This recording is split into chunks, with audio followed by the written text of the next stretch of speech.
आज समझेंगे inverter AC versus non inverter AC, या कहूं कि inverter AC versus normal AC, कौन सा लेना बेस्ट होता है। इन्वर्टर एसी क्या होता है, नॉन इन्वर्टर एसी क्या होता है, इन्वर्टर एसी कितनी बिजली खाता है और नॉन इन्वर्टर एसी कितनी बिजली खाता है। और समझेंगे कि किसके लिए नॉन इन्वर्टर एसी बेस्ट है, किसके लिए इन्वर्टर एसी बेस्ट है। और आपको जानने को मिलेगा कि इन्वर्टर एसी जो है क्या होम इन्वर्टर पे चल जाता है, वो भी आपको यहाँ जानने को मिलेगा इस वीडियो में। और काफी लोग तो आपको सजेस्ट करते हुए मिल रहे होंगे कि अगर 4 से 5 घंटे की ही रनिंग है तो नॉन इन्वर्टर एसी के लिए चले जाओ।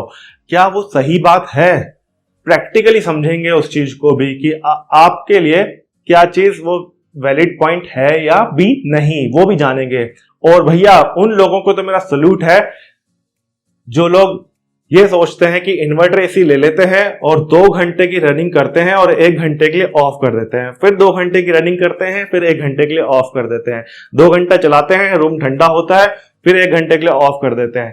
भाई आप लोग इन्वर्टर एसी को एक नॉन इन्वर्टर एसी की तरह चला रहे हो, तो वो भी समझेंगे कि क्या आप लोग सही काम कर रहे हो या नहीं। तो बने रहिएगा मेरे साथ एंड तक वीडियो में, आपको डिटेल में ऐसी गाइड मिलने वाली है जो आप तक अभी समझी ही नहीं होगी, क्योंकि यहां जो मिलती है वो सही गाइड मिलती है। तो जल्दी से फैमिली का हिस्सा बन जाइए, सब्सक्राइब कर लीजिए। कुछ ऐसा दिख रहा है, दिख रहा होगा क्योंकि पहली बार आए हो ना, दिख रहा होगा, वरना तो जो बार बार आएगा वो तो कर ही चुका होगा सब्सक्राइब। तो जल्दी से फैमिली का हिस्सा बनिए, फ्री है, दबा दीजिए उसे, फ्री है आप सभी के लिए। उससे मुझे मोटिवेशन मिलता है और सही गाइड लाने में मदद मिलती है कि मैं लगातार चैनल चला सकूं और एक सही गाइड आप तक पहुंचा पाऊं, हर एक प्रोडक्ट कैटेगरी में आपकी हेल्प हो पाए। तो बने रहिएगा वीडियो में एंड तक। और वीडियो अगर आपको अच्छा लगे, कुछ भी ऐसा पॉइंट आपको समझ आए कि जो अब तक आपने नहीं समझा था, तो वीडियो को लाइक कर दीजिएगा और शेयर कर दीजिएगा। अब समझ लेते हैं कि inverter AC versus normal AC या inverter AC versus non inverter AC क्या होते हैं। तो नॉन इन्वर्टर एसी को एक्चुअली में फिक्स्ड स्पीड कंप्रेसर के साथ आते हैं, ये इसे फिक्स्ड स्पीड एसी भी कहा जाता है। इन्वर्टर एसी में हमारा वेरिएबल स्पीड कंप्रेसर आता है। इन्वर्टर का यहाँ पे इन्वर्टर एसी में इन्वर्टर का मतलब होता है कि कंप्रेसर की जो स्पीड है वो एसी जो है अपने अकॉर्डिंग एक कम और ज्यादा वेरी कर सकता है, यूज में ले सकता है, तो उसे कहते हैं इन्वर्टर यहाँ पर उस टेक्नोलॉजी को। तो और डिटेल में आपको इन्फॉर्म करूं कि इन्वर्टर का और क्या मतलब होगा यहाँ पर, कि इन्वर्टर एसी क्या होगा कि आपकी एसी सप्लाई को डीसी में कन्वर्ट करता है, फिर देन डीसी सप्लाई को वेरिएबल स्पीड एसी में कन्वर्ट करता है, फिर देन वो कंप्रेसर की स्पीड को कम और ज्यादा करने में हेल्प कर पाता है। कंप्रेसर ही है जिसके थ्रू कूलिंग प्रोवाइड की जाती है, और वही एक पार्ट है जो सबसे ज्यादा एसी यूनिट में सबसे ज्यादा बिजली कंज्यूम करता है।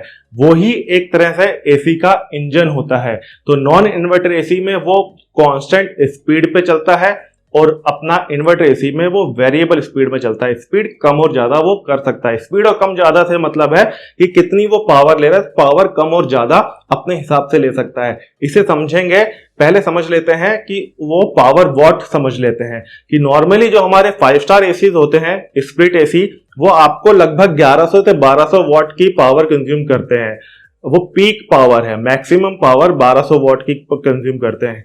ऐसे ही जो हमारे 3 स्टार एसीज हैं वो लगभग 1400 टू 1500 की पावर कंज्यूम कर रहे होते हैं, 3 स्टार एसीज। ऐसे ही जो हमारे विंडो एसीज हैं 5 स्टार, वो भी लगभग 1300 टू 1400 की पावर कंज्यूम कर रहे होते हैं। और जो हमारे विंडो एसी हैं नॉन इन्वर्टर अपना 3 स्टार एसी, वो हमारे लगभग 1600 टू 1700 की पावर कंज्यूम कर रहे होते हैं।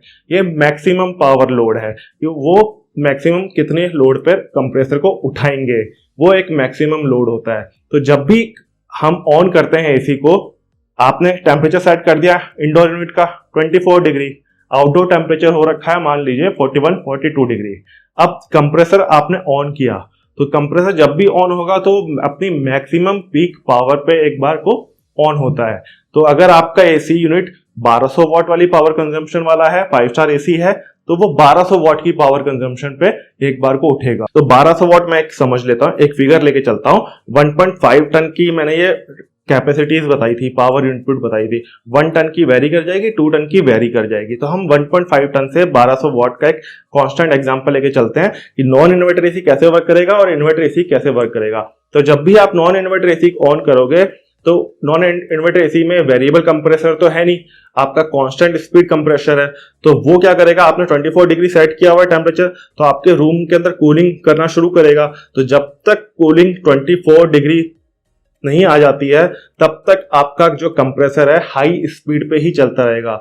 मैक्सिमम स्पीड वो सिंगल स्पीड पे चलता है, उसमें स्पीड वेरी नहीं करती। लेकिन वहीं जो इन्वर्टर एसी होता है वहां पर जैसे ही टेम्परेचर 24 डिग्री के पास आने लग जाता है तो वो स्पीड को कम करना शुरू कर, पावर इनपुट कम लेना शुरू कर देता है। वो जब 1200 वॉट नहीं लेकर वो 1000 वॉट 1050 वॉट के आसपास की पावर कंजम्पशन लेना शुरू कर देता है। इनपुट पावर डिक्रीज हो जाती है, बिजली कम खपत करना शुरू कर देता है।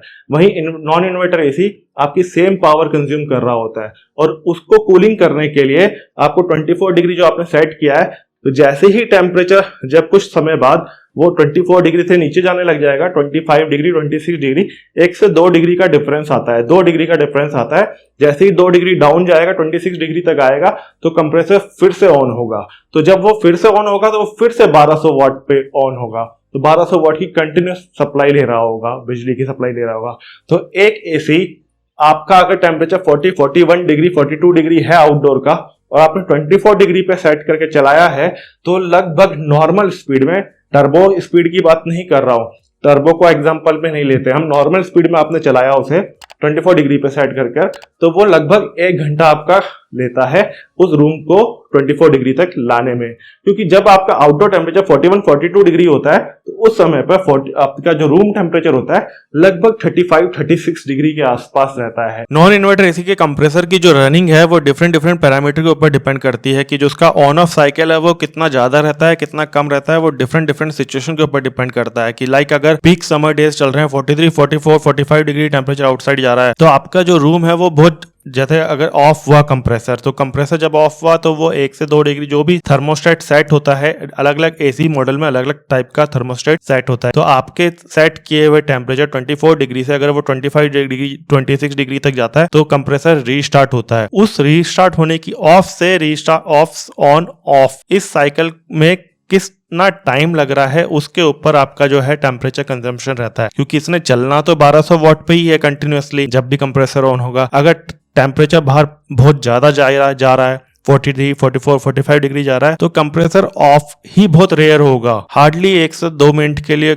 कंप्रेसर ऑफ होगा, 10 से 15 मिनट चलेगा, 1 से 2 मिनट ऑफ होगा, फिर 10 से 15 मिनट चलेगा, तो ये कंटिन्यूस साइकिल चलेगा। तो आप ये मान के चलिए कि लगभग आपका कंटिन्यूसली वो 1200 वॉट पे कंजम्पशन चल रही होती है। 1200 वॉट का मतलब होता है अगर 1 घंटा 1200 वॉट पे कंटिन्यूसली चला तो 1.2 यूनिट वो पर आवर आपकी लेने वाला है एसी। तो मैं जस्ट एक रफ एग्जांपल आपको यहाँ समझा दे रहा हूँ। तो मान के चलिए कि आपको 4 घंटे के लिए एसी चलाना है, लगभग इतनी यूनिट कंज्यूम कर रहा होगा। यहाँ बताई गई यूनिट से आपका जो मॉडल है अगर टेम्परेचर अबव 40 डिग्री जा रहा है डेफिनेटली ज्यादा आने वाला है आपका जो बिल है। क्योंकि यहाँ पे वो 15-20 मिनट का गैप में लेके चल रहा हूँ, लेकिन उस कंडीशन में वो आपका 15 से 20 मिनट का गैप नहीं लेगा क्योंकि 10 से 15 मिनट की रनिंग होगी, 1 से 2 मिनट का ऑफ होगा, 10 से 15 मिनट की रनिंग होगी, 1 से 2 मिनट का ऑफ होगा। तो उस कंडीशन में 1 घंटे के बाद आपका 15 मिनट की एक एवरेज निकल कर नहीं आती है, 1 घंटे में हार्डली 5 से 10 मिनट का गैप निकल कर आएगा। फिर वो मैं 15 से 20 मिनट लेके चल रहा हूँ एक ओवरऑल की। अगर 35 डिग्री टेम्परेचर है तो एक एवरेज आउट हो जाएगी चीजें पूरे साल की। वहीं जो इन्वर्टर एसी है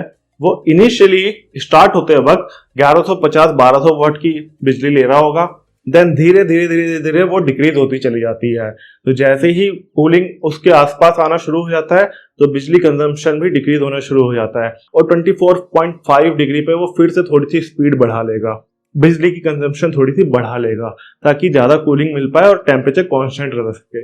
उसका कंप्रेसर लगातार चलता रहता है और उस वजह से कूलिंग मेंटेन रखने में उसे इजी हो जाता है। तो जैसे ही वो 24 डिग्री के आसपास आ जाता है, 24 डिग्री आ जाता है टेम्परेचर, तो वो लगभग आपका जो यूनिट कंज्यूम कर रहा होता है वो 800 वॉट की यूनिट कंज्यूम कर रहा होता है। 800 वॉट का मतलब होता है 0.8 यूनिट पर आवर। तो कुछ 4 घंटे में आपकी ये इलेक्ट्रिसिटी कंजम्पशन लेता है। तो देखा जाए तो यहाँ पर इन्वर्टर एसी इस सेगमेंट को भी कंसिडर करते हुए कम यूनिट कंज्यूम कर रहा है। अगर आप 10 से 12 घंटे चलाने वाले हो तो लगभग आपको एक नॉन इन्वर्टर एसी एक इन्वर्टर एसी से लगभग 2 यूनिट एक्स्ट्रा कंज्यूम कर रहा होगा दिन की। तो अब आप लोग उतना ही मेजर बड़ा डिफरेंस आता है electricity consumption wise. Inverter AC में कांस्टेंट रहता है टेम्परेचर थ्रू आउट, जितनी देर भी आप चलाने वाले हो, 4 घंटा, 5 घंटा, 6 घंटा, 10 घंटा, 15 घंटा, थ्रू आउट कांस्टेंट टेम्परेचर रहता है। तो एक comfort level wise inverter AC ज्यादा बेटर होते हैं। अब काफी लोग आपको ये बताते हुए मिल रहे होंगे कि नॉन इन्वर्टर एसी सस्ता आता है, इन्वर्टर एसी महंगा आता है। वो सब थे 4 साल 5 साल पुरानी बातें हो गई हैं। आज की तारीख में नॉन इन्वर्टर एसी और इन्वर्टर एसी दोनों सेम ही प्राइस पे ही आते हैं लगभग, कोई मेजर फर्क नहीं है। लेकिन आपको एक रियलिटी चेक बताऊं कि नॉन इन्वर्टर एसी बंद ही होने वाले हैं, मॉडल वो बनने ही नहीं वाले, क्योंकि गवर्नमेंट का फोकस इन्वर्टर एसी की तरफ शिफ्ट हो रहा है। तो इन्वर्टर एसी ही आप लोग प्रेफर कीजिएगा, वो ज्यादा बेटर रहते हैं। अब विंडो एसी लेना चाहिए या स्प्लिट एसी लेना चाहिए वो मैं किसी और वीडियो में बात करूंगा। लेकिन अगर आपको कोई अच्छा मॉडल खरीदना हो स्प्लिट एसी में, वो मैं इस वीडियो के डिस्क्रिप्शन में लिंक डाल दूंगा, और वीडियो पे क्लिक करो, वहां पर आपको व्यू प्रोडक्ट दिख रहा होगा, तो वहां पे आपको फ्लिपकार्ट पे के लिंक मिल जाएंगे। दोनों जगह चेक कर लेना। वीडियो के डिस्क्रिप्शन चेक करने के लिए वीडियो के टाइटल पे क्लिक करो। टाइटल पे क्लिक करोगे तो आपको डिस्क्रिप्शन बॉक्स दिखेगा। बॉक्स में आपको मोर दिख रहा होगा, एक फ्लिपकार्ट वाले सेक्शन का मोर दिख रहा होगा, किस वीडियो के डिस्क्रिप्शन का मोर दिख रहा होगा। उस पर क्लिक करोगे तो आपको अमेजोन के लिंक मिल जाएंगे। वहां पे मैंने बेस्ट खरीदो लिस्ट डाली हुई है, जो रियली में बेस्ट मॉडल है ना। कंफ्यूज नहीं हो जाना, क्योंकि काफी जगह ऐसे कंफ्यूज हो जाओगे। और जो मैंने स्टार्टिंग में एक चीज बताई कि पावर कंजम्पशन जो थी, वो काफी जगह डिस्क्रिप्शन में कूलिंग वॉटेज मेंशन की हुई है। कूलिंग वॉटेज में क्या होगा कि वो 4800 what, 5000 what, 4800 what, 5000 what, 550-100 what की कूलिंग कैपेसिटी के आसपास आते हैं। 1.5 टन मॉडल, एक्चुअली में वो रियल में 1.5 टन तो नहीं है, लेकिन क्या करें, ब्रांड दे ही वही रहे हैं। केवल एक लास्ट ईयर तक डाइकिन का आता था, अदरवाइज 40-45,000 की कैटेगरी की बात कर रहा हूँ 5 स्टार की, अदरवाइज 55,000-60,000 रुपीज खर्च करने पड़ते थे रियल 1.5 टन लेने के लिए। जो मित्सुबिशी या ओ जनरल या आपका ब्लू स्टार का हैवी ड्यूटी आता था, वो एक केवल एक डाइकिन ही था लास्ट ईयर तक जो देता था ट्रू 1.5 टन। लेकिन इस बार तो इस साल उसने बेड़ा गर्क ही कर दिया है। लाऊंगा वीडियो कभी जल्दी से। सब्सक्राइब कर लो चैनल को, फॉलो, आपको ऐसी वीडियो तो मिलती रहेंगी, पहुंचती रहेंगी, मुझे भी मोटिवेशन मिलेगा, चैनल को ग्रोथ मिलेगी। वरना कैसों को दिया है आपने, तो मेरे को भी दे दो थोड़ा सा सपोर्ट। तो जल्दी से सर, उम्मीद करता हूँ आपको वीडियो अच्छी लग रही है, लाइक कर दो। और ये इलेक्ट्रिसिटी कंजम्पशन वाला समझ आ गया आपको इन्वर्टर एसी समझ आ गया, आपको नॉन इन्वर्टर एसी समझ आ गया। अब आपको एक चीज और, वो था ना, उनको समझ आया कि नहीं कि वो 2 घंटे चलाना है, 1 घंटे बंद करना है, 2 घंटे चलाना है, 1 घंटे बंद करना है। वो यूनिट कंजम्पशन के हिसाब से आपको समझ आ ही गया होगा कि कहाँ आप लोग गलती कर रहे हो। क्योंकि आपने 1 घंटा इन्वर्टर एसी को बंद किया, दोबारा से स्टार्ट करोगे तो वो दोबारा से उतनी ही यूनिट कंज्यूम कर रहा होगा, 1.2 यूनिट कंज्यूम कर रहा होगा। जहां पर वो 0.8 यूनिट ही कंज्यूम कर रहा है, वहां पर आप लोग 1.2 यूनिट कंज्यूम उससे करवा रहे हो, मतलब 0.5 यूनिट वहां पर एक्स्ट्रा कंज्यूम हो रही है। तो वहां पे बहुत ऐसा मेजर बहुत बड़ा डिफरेंस नहीं है, हार्डली 0.2 से 0.3 यूनिट आप वहां पर बचा पा रहे होगे। लेकिन कंफर्ट मिल रहा होगा, मुश्किल ही मिल रहा होगा। अब बात करते हैं कि क्या इन्वर्टर एसी अपने होम इन्वर्टर पर चल जाएगा। एक्चुअली में सारा खेल है पावर इनपुट का। हमारा जो होम इन्वर्टर होता है, एक बैटरी इन्वर्टर लेते हैं हम लोग, या ज्यादा से ज्यादा 2 बैटरी इन्वर्टर लेते हैं। और जो इन्वर्टर की कैपेसिटी होती है वो 800 VA का इन्वर्टर होता है, या आपका 1100 VA का इन्वर्टर होता है, या हमारा 1500 VA का इन्वर्टर होता है। आपका एसी नहीं चल पाएगा, क्योंकि एक एसी को 1.5 टन मॉडल को चलाने के लिए 3 kVA वाला आपको वो चाहिए, होम सेटअप चाहिए। तो जो लोग सोलर लगवाते हैं वहां पे हाइब्रिड इन्वर्टर आता है, तो वहां पे जो हाइब्रिड इन्वर्टर आता है वो 3 kVA, 5 kVA, 8 kVA। तो जो 3 kVA वाला जो मॉडल लगवा रहे हैं वो लोग एक 1.5 टन का एसी चला पाएंगे। तो वीडियो से कुछ इंफॉर्मेशन मिली, कुछ भी ऐसा समझ आया जो अब तक नहीं समझ पाए थे, तो लाइक कर दीजिएगा, वो फटाफट शेयर भी कीजिए। और कोई भी बेस्ट प्रोडक्ट खरीदना हो ना, मैंने लिंक डाल दिए हैं, इस डिस्क्रिप्शन में डाल दिए हैं, और क्लिक करो वीडियो के ऊपर, व्यू प्रोडक्ट देखेगा, वहां पर भी डाल दिए हैं। और अपने रूम साइज के हिसाब से, क्योंकि 4800 वॉट मैक्स टू मैक्स आपको 140 स्क्वायर फीट के लिए ही जाना चाहिए। 5000 watt max to max 150 square feet के लिए ही जाना चाहिए। 5100 वॉट मैक्स टू मैक्स आपको केवल 160 स्क्वायर फीट के लिए ही जाना चाहिए। एक डाइकिन का 2025 मॉडल है, वो ले सकते हैं क्योंकि वो अच्छा मॉडल है, वो 5 to 7 5 वॉट की साथ आता है, वो 170 स्क्वायर फीट के लिए आप लोग ले सकते हैं। अपने हिसाब से आप लोग डिसीजन बना लीजिएगा। तो कैसा लगा आपको वीडियो, लाइक कर दीजिएगा। कुछ पूछना हो कमेंट सेक्शन में मेरे साथ पूछ लीजिएगा, मैं ज़्यादा से ज़्यादा लोगों के रिप्लाई करता ही हूँ। मेरी पुरानी वीडियोस में आप देख सकते हैं। तो फैमिली को बड़ा कीजिए फटाफट, वरना ऐरे गहरे नथु खैरों से भी पीछे रह जाएंगे हम। छोटे रहे तो बड़े होंगे, तभी तो सही गाइड आप तक पहुंचा पाएंगे। तो जल्दी से सब्सक्राइब कर लीजिए, मुझे सपोर्ट कीजिए, मुझे मोटिवेशन मिलता है इससे। तो जब भी शॉपिंग करनी हो तो लिंक का यूज़ कर लीजिएगा, फ्री है आप सभी के लिए, तो कोई कॉस्ट भी नहीं आएगी, सब्सक्राइब करना भी फ्री है।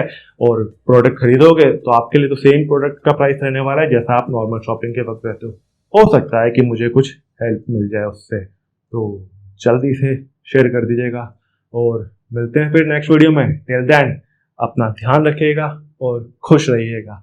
Bye bye.